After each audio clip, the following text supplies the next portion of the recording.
ভারতীয় tourist visa প্রত্যাশীরা অবশেষে সকল প্রতীক্ষার অবসান ঘটিয়ে চালু হতে যাচ্ছে ভারতীয় ট্যুরিস্ট ভিসা। এই মুহূর্তে আপনারা দেখতে পাচ্ছেন যে আমি হাই কমিশন অফ ইন্ডিয়ার যে ওয়েবসাইট রয়েছে সেই ওয়েবসাইটের মধ্যে রয়েছি এবং সেখানে বলা হচ্ছে ঢাকার ধানমন্ডিতে নতুন ভারতীয় ভিসা কেন্দ্র কিন্তু অলরেডি চালু হতে চলেছে এই মাসের শেষে এবং আগামী সেপ্টেম্বর মাসের 10 তারিখে ট্যুরিস্ট ভিসা চালু হতে যাচ্ছে। সেই বিষয় নিয়ে সম্পূর্ণ বিস্তারিত আপনাদেরকে জানাবো এই ভিডিওটিতে। সেজন্য ভিডিওটি অবশ্যই প্রথম থেকে শেষ পর্যন্ত মনোযোগ সহকারে দেখবেন, কেননা ট্যুরিস্ট ভিসার এটি সর্বশেষ আপডেট এবং ট্যুরিস্ট ভিসার এরপরে কোনো গুরুত্বপূর্ণ আপডেট আমি মনে করছি কেউ আর নিয়ে আসতে পারবে না। সেজন্য ট্যুরিস্ট ভিসার শেষ আপডেট অবশ্যই আপনারা প্রথম থেকে শেষ পর্যন্ত মনোযোগ সহকারে দেখবেন এবং বর্তমানে ঢাকার ধানমন্ডির নতুন যে ভারতীয় ভিসা সেন্টার রয়েছে সেখানে কি কি ভিসা বর্তমানে চালু করেছে সেই বিষয় নিয়ে আপনাদেরকে সম্পূর্ণ একদম লাইভ টু দেখাবো। সেজন্য অবশ্যই ভিডিওটি প্রথম থেকে শেষ পর্যন্ত দেখবেন, কেননা এই ভিডিওটি যদি মিস করেন তাহলে ট্যুরিস্ট ভিসা সম্পর্কে সকল কিছু কিন্তু আপনারা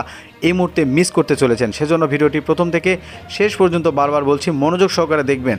এবং আপনারা জানেন যে আমরা এই চ্যানেলে ভারতীয় visa related tips and tricks সহ ভারতীয় ভিসার সর্বশেষ আপডেট কিন্তু আমরা সর্বপ্রথম আপলোড করে থাকি আপনাদের জন্য।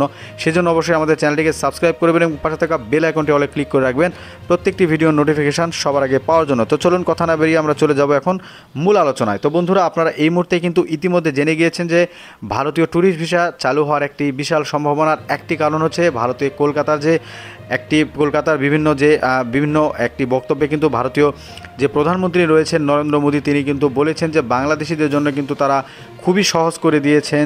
শিয়ালদহ থেকে হাওড়া যাওয়ার ট্রেনের টিকিট সহ মেট্রো চালু করেছেন এবং আপনারা জানেন যে গেদে লোকাল থেকে কিন্তু শিয়ালদহ পর্যন্ত আসতে একটি নতুন ট্রেন চালু করেছেন শুধুমাত্র বাংলাদেশিদের উদ্দেশ্য করে এবং ভারতীয় মানুষরাও বা ভারতীয় যে ব্যক্তিরা রয়েছে তারাও যাতায়াত করবেন, কিন্তু এটি উদ্দেশ্যপ্রণকভাবে একদম বাংলাদেশিদের জন্য কিন্তু সে চালু করেছে, এমনটা কিন্তু তিনি বলেছেন বা আমরা জানতে পেরেছি। তো সেই বিষয়ে কিন্তু একটি বিষয় আপনার থেকে যায় এবং সামনে আগামী সেপ্টেম্বরে 26 তারিখে চালু হতে যাচ্ছে দুর্গাপূজা এবং আরও একটি মজার খুশির খবর হচ্ছে সেটি হচ্ছে ঢাকার ধানমন্ডিতে কিন্তু নতুন ভারতীয় ভিসা সেন্টার চালু হয়েছে। সব কিছু মিলিয়ে কিন্তু আগামী 10 তারিখে চালু হতে যাচ্ছে ট্যুরিস্ট ভিসা, এটি কিন্তু আমরা প্রবলভাবে আশঙ্কা করছি। তার মধ্যে কিন্তু গুরুত্বপূর্ণ আশঙ্কা করার বিষয় রয়েছে, সেই বিষয়গুলো কিন্তু আপনাদেরকে এখন ধারণা দেওয়ার চেষ্টা করব স্টেপ বাই স্টেপ। আপনারা অবশ্যই ভিডিওটি মনোযোগ সহকারে শেষ পর্যন্ত দেখুন। এই মুহূর্তে আমরা রয়েছি সংবাদ বিজ্ঞপ্তি ঢাকার ধানমন্ডিতে নতুন ভারতীয় ভিসা আবেদন কেন্দ্র কিন্তু অলরেডি চালু করা হয়েছে এবং সেখানে কিন্তু কোন কোন ভিসা দেওয়া হয়েছে সেটি কিন্তু বর্তমানে দেওয়া হচ্ছে।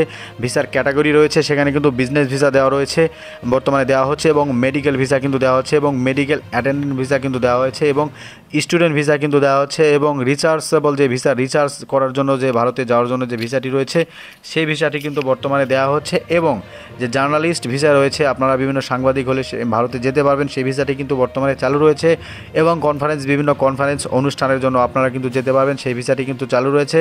এমপ্লয়মেন্ট ভিসা কিন্তু চালু রয়েছে এবং ট্রানজিট ভিসা কিন্তু চালু অলরেডি করে দিয়েছে যে আপনারা ভারতকে ব্যবহার করে বিভিন্ন নেপাল অথবা ভুটানে যাওয়ার জন্য যে ট্রানজিট ভিসা লাগে সেই ট্রানজিট ভিসা কিন্তু আপনারা এই মুহূর্তে পেতে পারবেন।